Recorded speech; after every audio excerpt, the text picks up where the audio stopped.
Hello guys, good morning. Ay, good afternoon na pala. Good afternoon na pala dito. Tapos, hello. Gagawa ko ng video ngayon. Dapat mag-live ako. Kaso, walang net dito sa kusina. Hindi naman pwede magdaldal lang, magmadaldal. Kailangan habang nagdadaldal na katrabaho. Yun.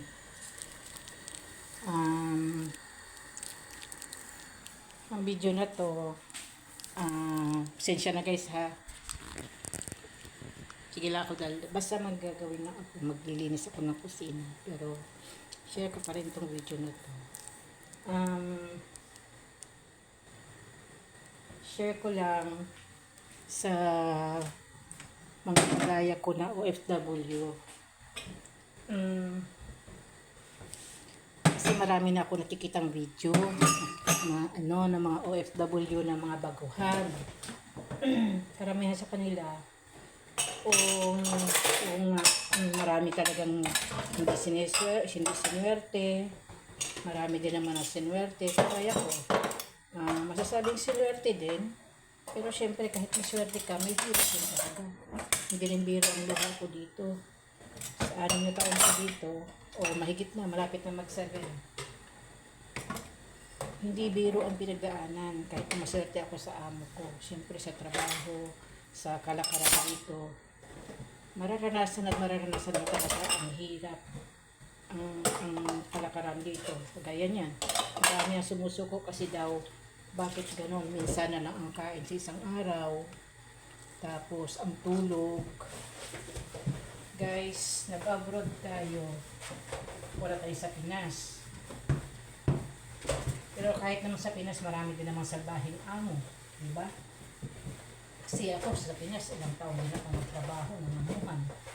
Iba-ibang, klase ng tao, ganyan.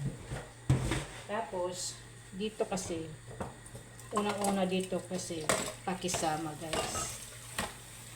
Or, pakita mong labo yung trabaho mo.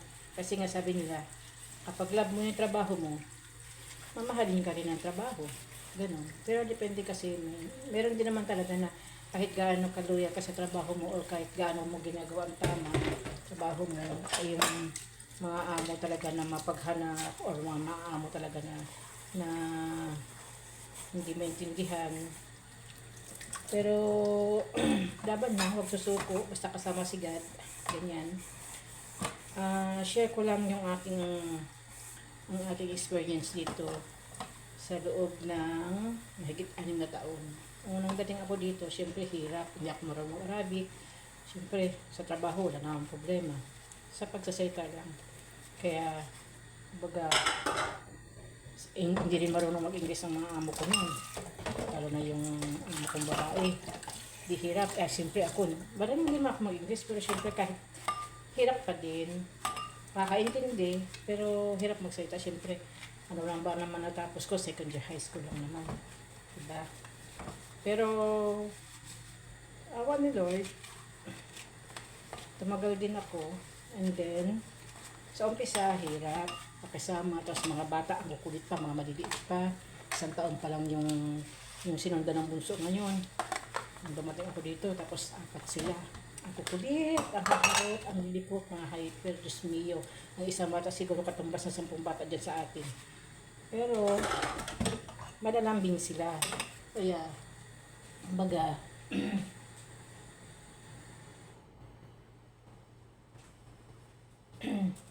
madali mo pa rin naman sila makalagaanan ng loob. Lalo na pag pinakikita mo, concern ka sa kanila, ganyan. Ako kasi, dahil kumanda niya ako sa pagtatrabaho, pagpangangamuhan, syempre yung trabaho mo, kasama na rin yung puso. Hindi lang trabaho. Puso, isip, syempre. Kaya, ang ko, baka parang kapinas lang. Kuhan sa mga bata, ganyan. Pagkain. Unang-una guys, pagkain. Yan ang pinakamadaling palapit sa amo at sa nangangamuhan. Una, di ako marunong magluto dito. Ganyan. siyempre, observe lang. Tapos alay-alala lang sa amo habang sila siya gumagawa. Hanggang sa unti-unti tinuturuan niya na ako. Tapos, nung natutunan ako dito sa kusina, siguro 5 months din siguro ako na yung talagang inasa niya na sa akin. Simula noon, Diyos me, hindi na siya umakit dito sa kusina. Parang ako na lang gumagalaw. Tatawag lang siya o message lang kung anong gagawin, ganyan-ganyan.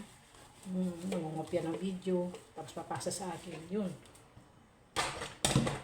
And then, dito lang ako natutong magluto talaga ng iba-iba. Pati paggawa ng tinapay, dito lang ako natuto. Dati hindi ko naman nakalain na marunong pala akong magluto noon eh. Kumbaga, minsan nadi-discover din natin yung sarili natin. Kailangan din natin gumawa ng kung ano pa bang kakayahan natin. Hindi lang kasi ibig sabihin na OFW ka, tagalinis ka lang, o taga-alaga lang talaga. Sa bagay sa akin kasi, sa mga amo ko, open ako dito sa kusina.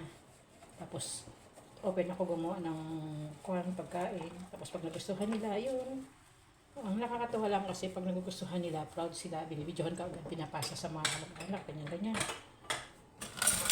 Tapos pag gusto nila, pag nagluluto ka, tapos gusto nila, mayroon ka agad sila sasabihin, may comment ka agad na, ganyan, masarap ang luto, ganyan-ganyan. Kaya nakakatuwa lang din na mas gaganahan ka gumawa, magtrabaho. Pero naman siyempre pagka sablay ang gawa mo, sablay ang luto mo, siyempre sinasabi din nila, ay hindi masarap ngayon. Ganon. Hindi sabihin mo na lang, baby, next time, babaguhin mo kung ano yung dapat baguhin, ganyan-ganyan. Kaya kami sa mga amo ko, kapag dito sa bahay, para lang din kami, hindi magkakaiba, magkakabiruan, ganyan-ganyan. Kaya ano lang, dito ako sa taas, pagtapos ko rin trabaho sa baba, linis sila. Ang iniiwasan ko lang kasi pagkakuan. Gusto ko kasi, bago sila magising lahat, malinis na yung sala. Yun. Kaya para pagising nila, kwarto na rin nila mga linis. O gano'n. Pagtapos na doon sa baba, dito ako sa taas. Dito, dadaman silang pakialam dito sa taas. Yun. Pasagawa ng pagkain. Mahirap ang sitwasyon ko dito sa totoo lang dahil ilan ang alaga ko, 5. Tapos ako lang mag-isa, luto, laba, linis, alaga, asan ka pa, hatid sundo ng mga bata sa eskwela. Kung gigising, gaayos ng mga bata, magawa ng pagkain, baon, asan ka pa. Pero sa awan ni Lord, siyempre kasama natin si Lord, di tayo pinababayaan. Ganon. Kaya sa mga baguhan dyan, lakas ng loob talaga, tsaka yung homesick, hindi nawawala yan eh. Pero isipin nyo na naandito kayo, pumunta kayo dito, siyempre kailangan lakasan ng loob. Para kanino ba kaya ka nandito, di ba? Para sa pamilya. O, sabihin na para sa sarili mo. Di ba? Mga hindi mo nagagawa sa Pinas, magagawa mo dito. Nakakapagsuporta ka sa pamilya mo na hindi mo magagawa sa Pinas. Ngayon nandito ka, magagawa mo. Di ba? Okay? Basta dasal lang. Pray. So kasama natin si God, hindi tayo mawawala, hindi tayo hinaan. Ganyan. Yung mga pagsubok talaga nadadaanan natin yan. Minsan may mga masungit ang amo, ganyan-ganyan. Pero kapag masangit ang amo nyo guys, huwag nyo nang sabayan. Ganun. Kasi sa experience ko dito, sa dami na ng amo dito. Isa lang ang amo ko, pero siyempre sa mga kapatid nila, both side, ang dami nila. Siyempre iba-ibang ugali. Iba-ibang ugali ang na-encounter mo siyempre. Pero ganun, ang gusto na nila, wag yung dagdal ka rin ng dagdal sa kanila, ganun. Huwag mareklamo. Yan ang ayaw nila. Pero yung sinasabi nyo guys na bakit ganun, marami nahihirapan dito kasi minsan na ang pagkain. Guys, diskarte lang. Diskarte para sa sarili mo. Kasi syempre yung pagkain talaga nila dito, kung sasabayan mo talagang ganun lang. Pero may mga amo din naman kasi na pwede mong kausapin na ganun. Syempre kailangan mo kumain, kaya nagtatrabaho ka. Kausapin mo lang. Makakaintindi sila gaya sa akin. Ako hindi ako pagay nagluluto para sa sarili ko kasi minsan kasi ako lang naman kakain sa ganung oras. So, kaya mga bata pag hindi sila fasting, magawa ko ng pagkain para sa kanila. Ako na gumagawa na, yung nagsasabi ako amo ko. Kung gawa ka ng ganito tapos ako hindi, madalas ako na gumagawa ng pagkain ng mga bata sa umaga. Nasa-surprise na siya kung ano nabigay ko sa harapan nila. Minsan nag-iinarte pa, ayaw daw na ayaw. Sabi ko, kung ayaw, hindi, huwag. Ako ba magugulo? Diba? Pero, ang hindi kumain, hindi naman. O, diba? Yun lang yun. Basta, wag lang magpakita lagi ng kamalitahan. Siyempre, lumalabas din talaga sa atin yung gano'n, lalo pag pagod tayo. Pero, nandito tayo sa malayo, iba yung tradisyon nila, iba yung pagkakalaan, iba ugali, gano'n. Malayo tayo gusto basta na, gaya sa Pinas na. Pag ayaw mo, layas ka agad, alis ka agad. Dito pwede bang gano'n? Siyempre, kailangan mo kasama talaga na makasama. Kahit ano, maswerte ako sa mga amo ko sa maswerte sa totoo lang kahit sabihin nilang kuripot, ganun. Pero, sa pagkasama din, kasi ang mga amo natin kailangan pakisamahan natin eh. Anuhin natin, observe natin kung anong gusto nila, kung anong ayaw nila, ganun.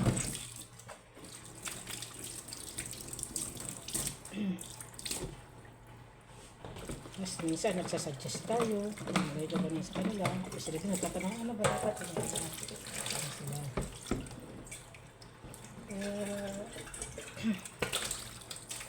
Kasi naman loob guys, sa mga kagaya ko naman na matagal na dito, iba-iba din kami experience. Kaya ito mga kasama ko dito. Si Lynn, si Cha, halos magkakasabay kami. Nauna na sila sa akin ng weeks.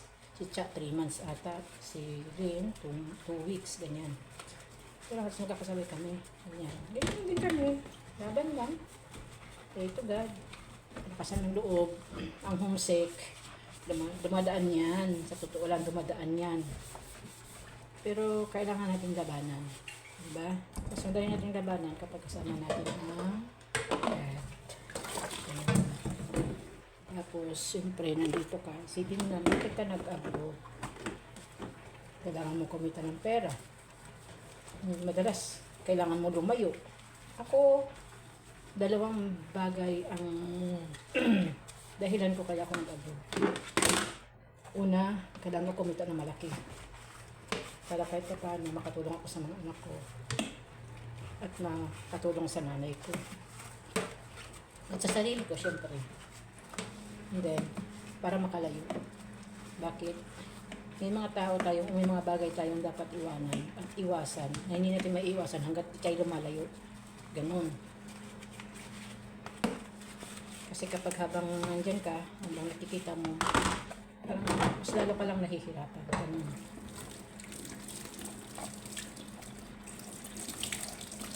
Tapos, okay, nandito na tayo. Pagpasok pala natin ng pagbaba pa lang natin ng airport dito, siyempre ano mo na yung buhay mo na nandito pa. Para sa sarili mo, para sa pamilya, para siyempre sa mga bagay-bagay, relax lang, pray para malagpasan ng bawat pagsubok. Siyempre, daming hirap, daming pagod, maraming gutom, maraming puyat, yun. Alam niyo ba guys, yung mga madalas nakikita ko sa mga video, ang sinasabi nila lagi, pag OFW ka, magkuskus ng unidoro daw. Bakit? Sa Pinas ba hindi ka nagkukuskus ng unidoro? Ha? Araw-araw din naman ginagawa yan ha. May mga ano tayo. Pero guys, ang hindi nila sinasabi, yung once a day yung pagkain, ang pagtulog na 2-3 oras lang, at may times pa na halos in 24 hours wala kang tulog. Yun ang hindi nila sinasabi. Sinasabi lang nila palagi, OFW, pag OFW ka, nakakuskus ka lang ng unidoro. Bakit? Maghapon ka magkuskus ng unidoro? Hindi hirap. Hindi nila sinasabi na lakasan ng loob mo, tibayan mo lubos sa puyat, antok, puyat, pagod, gutom, yun. Hindi yung taga-kuskus ka lang ng unidoro. Kasi bakit? Sa Pinas naman, pinagkuskus ng rikas ng unidoro. Hindi ba tayo nagkukuskus ng unidoro? Ang bihira.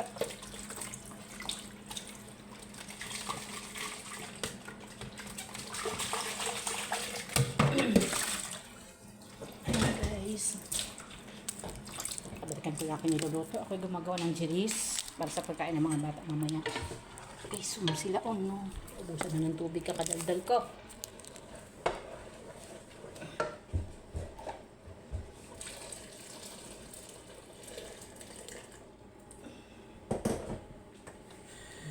Chinese. Ito ay parang lugaw sa atin. Pero iba yung style ng panlulugaw. Pero ang kalabasan nito lugaw pa din. Ganun.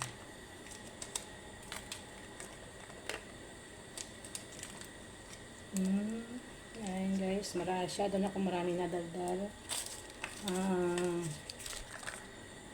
Thank you sa kung sino man nanonood nito. Ganyan na.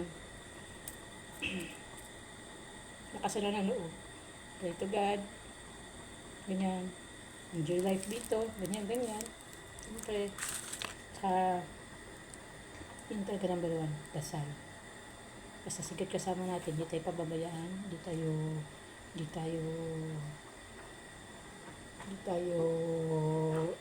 basta-basta susuko.